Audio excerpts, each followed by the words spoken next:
Everyone, welcome back to FPL Fran. Today's video is going to be my Gameweek 17 transfer plans. We're about to jump into an extremely busy December period once again, followed by a pretty early New Year period that's also very condensed for a lot of Premier League teams. So an interesting phase of the Premier League, and I think once again it speaks to the importance of having depth, having rotation in place.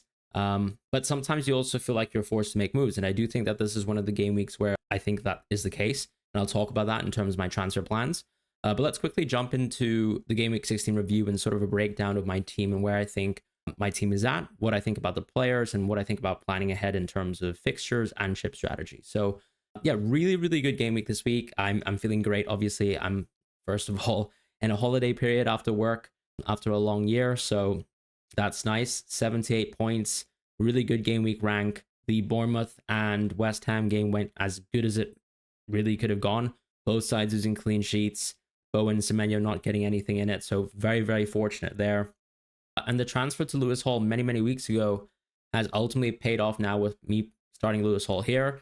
I did ignore Colwill. I was completely blindsided by a Lewis price fall before the deadline, and then ultimately decided that because of the price fall, I wasn't going to move towards Colwill. So that was a bit fortunate. I am still keeping Lewis because I do think that one of the things to point out for Man City over the next few game weeks is look at the early fixtures, right? We usually think that we can get Man City leaks early in the day. And with Game Week 17, with Game Week 18, and Game Week 19, Man City is the first game and the first fixture on the schedule.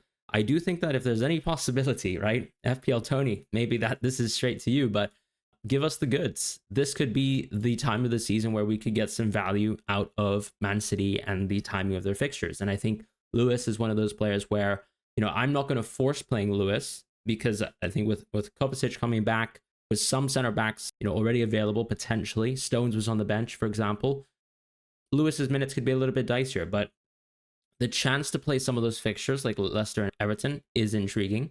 But for the rest of the team, I think Flecken, I have no interest in moving out of him.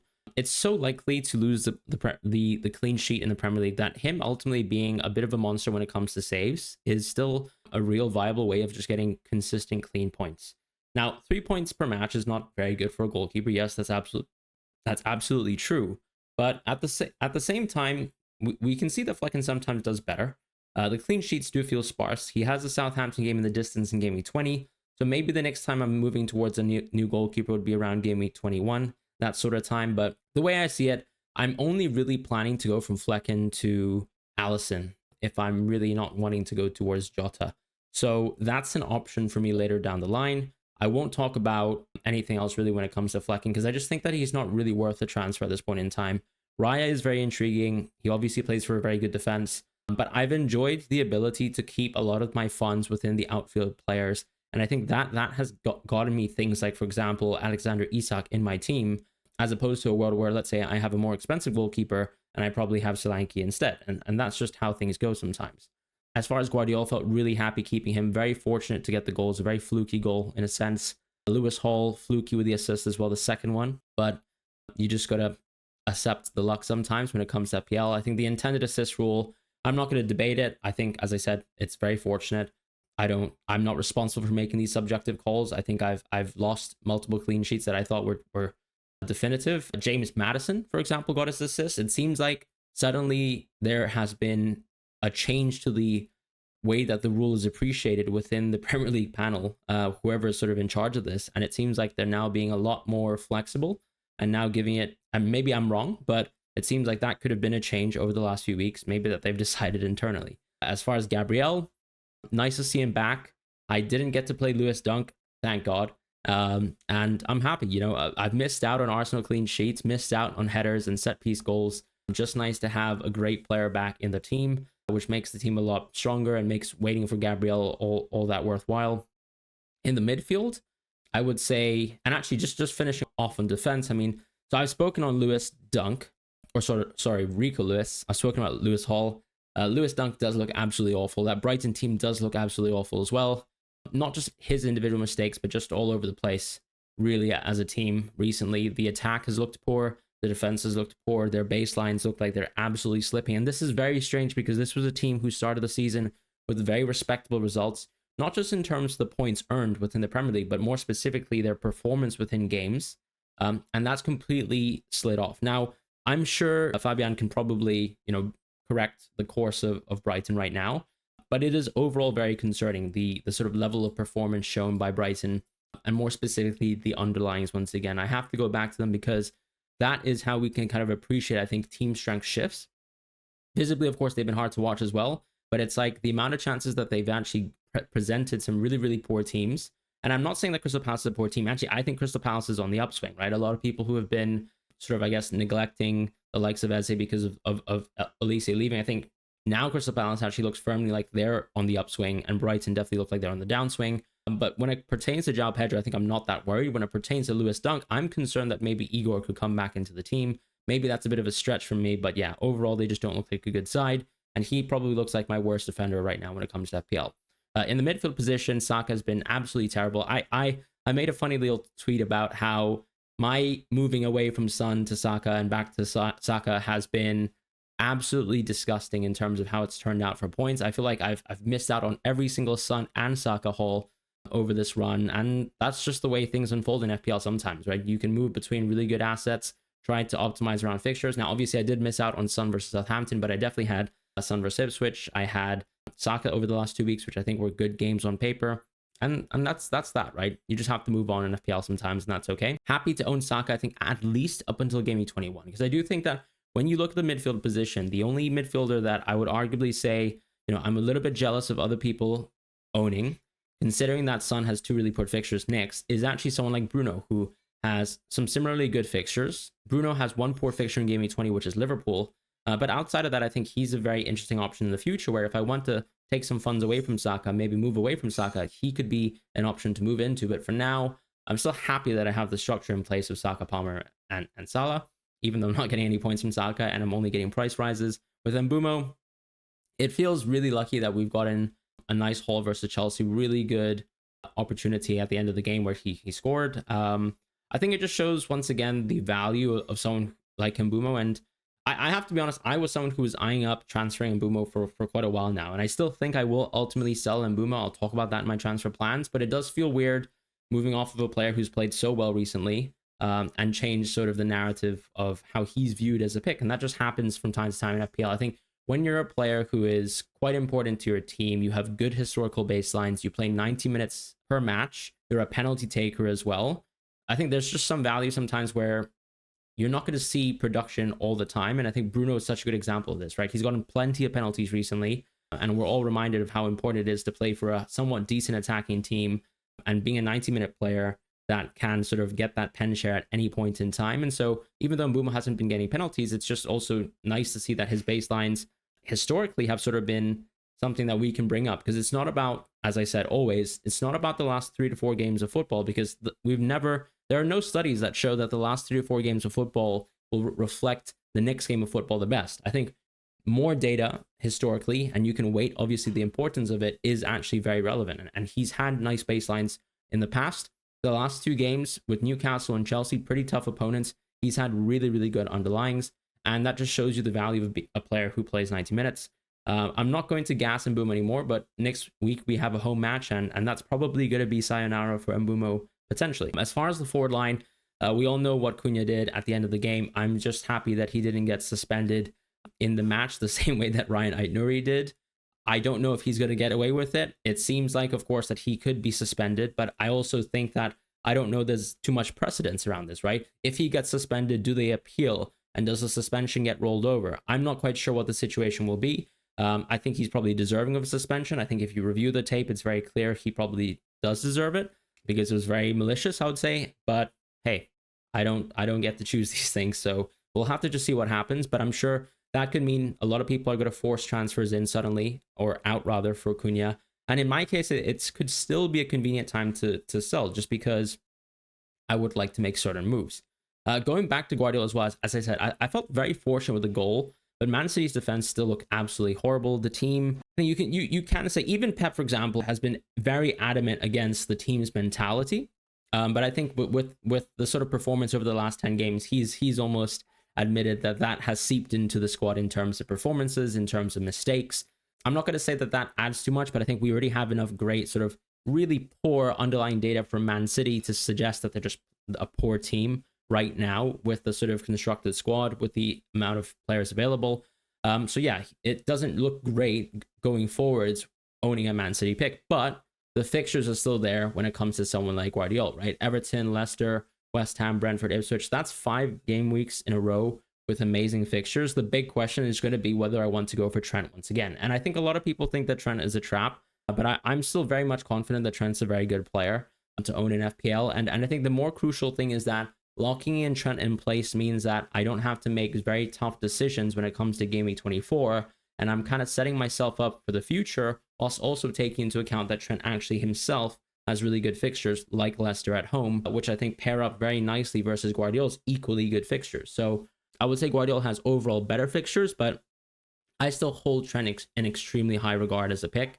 I know he hasn't really proven necessarily this season, but I think just with the underlyings, just with the quality of Liverpool's defense, even though Konate's out, I just think that they're going to be able to get clean sheets and at a better rate than Man City. And even though Guardiola has scored 4 goals this season, he's been pretty fortunate, I think, to score 4 goals, but he's shown himself to be an extremely pivotal player, although a pretty poor defender. Anyways, going back to the front line, I think João Pedro is another player that a lot of people have issues with. The way I see it, João Pedro is someone who I'm happy to play for most games where there's a good fixture, and I still interpret him as someone who has really good minutes because of how important he is to the team and how he's viewed as a leader.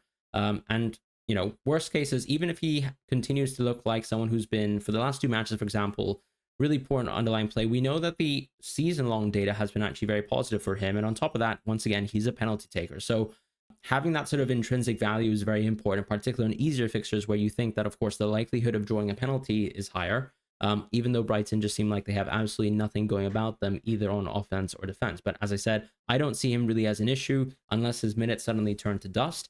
But the reality is all the other attackers have also played really poorly. I think Welbeck has been out, and Ferguson clearly, to me, is not backed by the manager very much. But Enciso has played well off the bench, so that could, you know, maybe take away some minutes from João Pedro going forwards. With Isak, I'm just extremely happy with him, and I'm very happy I made the move from Solanke Isak. It sometimes shows you the value in FPL of actually catching price rises and actually being able to make moves there. Because if I didn't make all the moves that I made, let's say between game weeks 14, 15, and 13 in terms of trying to capture price rises and manage things like that, I would have never been able to go Solanke Isak. And so that's that. With Rodgers, his minutes remain really good, but we know the fixtures are poor. So it's not just nice to have someone like him in the squad, particularly in the context that Semenyo seemingly might have suffered an injury or at least was taken off early within the game versus West Ham. We'll have to follow up what happened there with an Iraola presser, but it just shows you the value of having a nailed player who is a pretty decent auto sub over this period regardless, even if I'm not going to aim to start him for the matches like in the future what we have, which would be things like Man City at home, which actually honestly looks quite decent, but Newcastle away pretty poor, Brighton at home pretty good, and after that actually a pretty good clean run, I would say, for Rodgers. So that's the point. And yeah, Dunk probably the worst player on my team. Valdemarson somehow took a price drop, so honestly, I just feel upset, and I hope people went to Fabianski and got his clean sheet lost. No, I'm just kidding. But that's sort of the state of the team. Very happy with it because I also rolled this week. So I'm heading into Game Week 17 with 2 free transfers, and let's just jump into my transfer plans. So we're actually here with the Game Week 17 My Team pick and rating tool per Fantasy Football Hub. As I've been saying recently, they actually have a great December/Christmas offer, which is 33 days of trial. If you want to try it out, have use to all these sort of advanced tools, projected data, anything that can really help you with sort of making better decisions, climbing up in ranks, moving up in your mini leagues, you've got it at your disposal here. So with Game Week 17, I'd just like to briefly walk through my plans this week. I think I rolled last week. My team still looks really good. The AI thinks it's a very good team.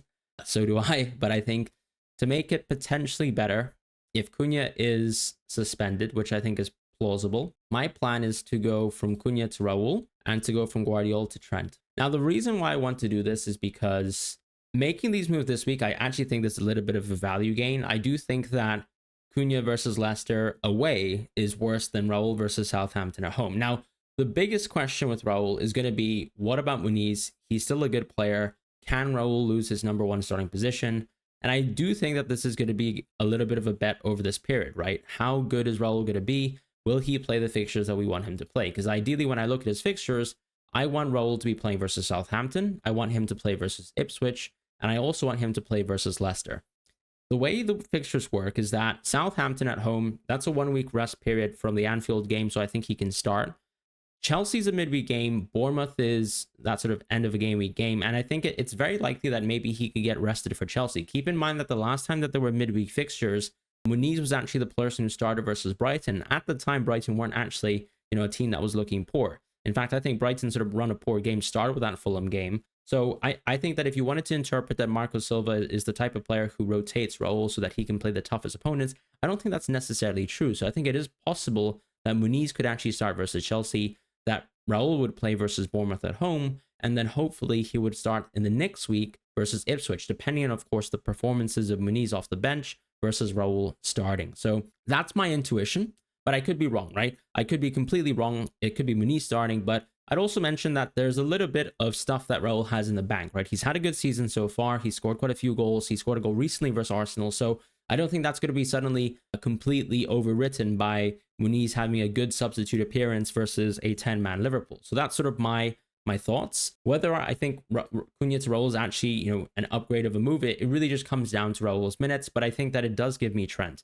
Now, I do have a little bit of leeway, and I could potentially roll. I could make these moves instead in Game Week 18, when I think Guardiola versus Trent actually has, a little bit of a bigger swing, because it's actually Guardiola versus Everton at home versus Trent with Leicester at home.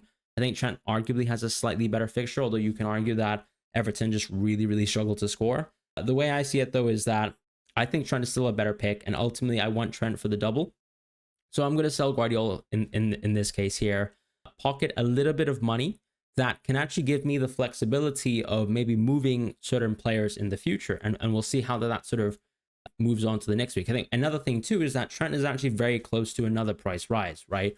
The more that people want to go to Trent, the more it probably makes it tighter for me to make future moves that will actually help my team in the future. And that's something that I'm thinking about a lot. So if I make that move, I optimize the team.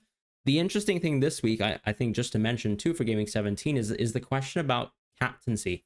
It's going to be Palmer versus Salah again. I'm sure Salah is going to be the more popular captain. I think that this is once again an opportunity to maybe obtain a little bit of free risk, but keep in mind that Everton have just been such a good team at Goodison Park at keeping teams out, keeping the games low scoring.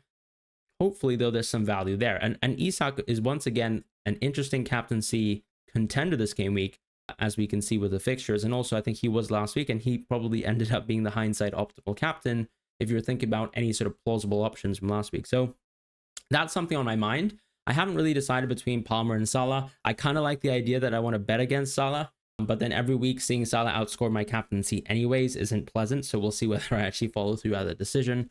But that's 2 free transfers that I'm planning for this game week. And I just play Hull here, regrettably keep Dunk. Now in Game Week 18, there's a possibility for me to actually make a certain move, right? I think my defense looks okay for now. It's not ideal. If I am to optimize the team, I think if we can get a leak that Rico Lewis starts, I don't think I'm making any transfers this game week, right? I would love to have Rico Lewis versus Everton at home. I have Trent versus Leicester at home. I have Gabriel versus Ipswich at home. So pretty good coverage of all the fixtures.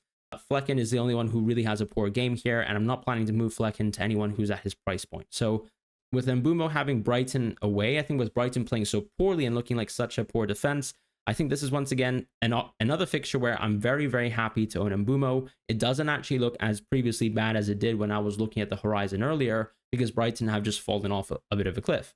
João Pedro still feels nice here. I would probably play Raul, but I think it's close between him and Rodgers. And once again, it comes back to the idea of, can I guarantee if someone like Raul is going to start versus Chelsea, because it's a midweek game? If I don't have that confidence in Raul starting midweek, I think what I might actually do is not even play Rodgers necessarily. I think the decision is actually between Rodgers and Hull, right? Do I bet on Newcastle getting a clean sheet potentially, or Rodgers getting something versus Newcastle away, where we know that Newcastle, for the most part, have played well at St. James Park, with the exception to that West Ham game, I suppose. So it could be an opportunity, I would say, to maybe play Hull instead of Raul, and then actually bet against Rodgers as well. Also sort of bet against Raul starting, because I just think that at his age, and with how we've seen the minutes play out so far, this is a game where I'd expect him to get rotated potentially. So, and Dunk, I don't know. Zero faith in the man. So he will probably sit. at the back of my bench, and I'll probably have maybe Raul or Rogers first.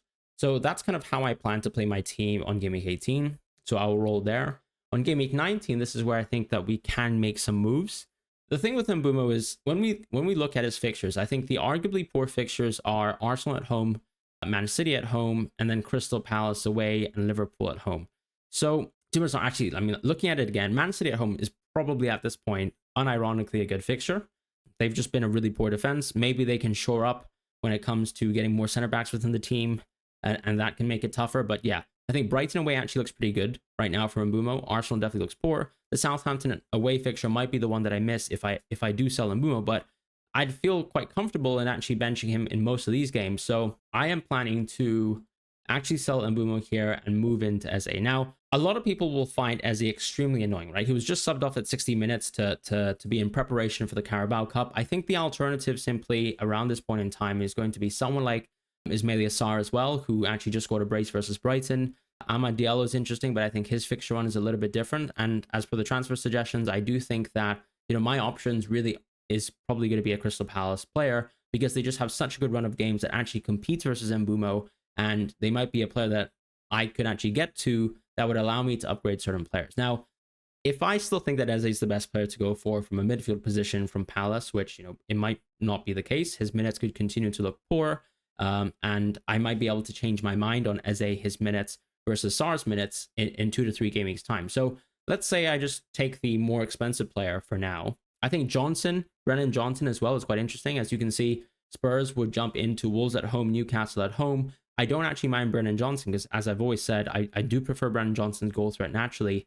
But we've seen, of course, that he can be rotated, and he's probably been struggling with the amount of minutes that he's actually been forced to play this season because of the lack of depth that they have in the team right now. So that's an option. But yeah, I think if I go into Eze, one of the things that I can actually do is with the really sort of tight spot here, I could just go into Alisson Becker.